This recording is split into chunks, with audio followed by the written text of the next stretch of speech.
बंडू शांत व कष्टाळू, आपण भलं आणि आपलं काम भलं असा त्याचा स्वभाव होता. सगळ्या गावात त्याची या स्वभावाची चर्चा. सकाळी लवकर शेतात जायचा, दिवसाभरात काम आपटून संध्याकाळी घराकडे यायचा. घरी आपली मुलीशी खेळायचा, कट्ट्यावर चक्कर मारायचा आणि जेवायच्या वेळेला पुन्हा घरी यायचा. असा त्याचा दिनक्रम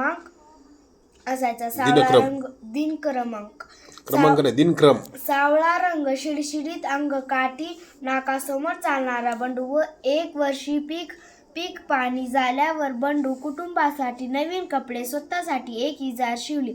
धंडू मामाकडे शिवले खरे, पण त्याचे अंदाज जरा चुकलेच. पुढे अरर, इजार जरा लांबच झाली, चांगले 4 बोटं लांब झाली. आता पुन्हा धंडू मामाकडे जायचं म्हणजे अगं इजार जरा कापीन आणि करून टाके घालती का? अव सकाळी सकाळी आणि काय हे जेवण बनवायचे? नीताच्या शाळेला जायची, मला नाही जमणार. सुबे, इजार जरा 4 बोटं कापून टाक घालती का? नाही रे दादा, मला केवढा अभ्यास पडला. आईला सांग की तू.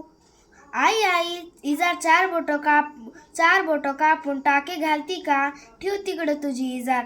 हिथं वैरण कापून माझ्या हाताचे तुकडे पडले. आई इजार एका कोनाड्यात फेकती.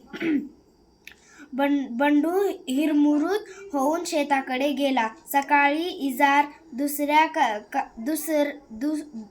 दुरुस्त करायची पाहिजे होती. बंडूची बायको इजार पाय कापते आणि धंडू मामा दुमडून टाके घालते.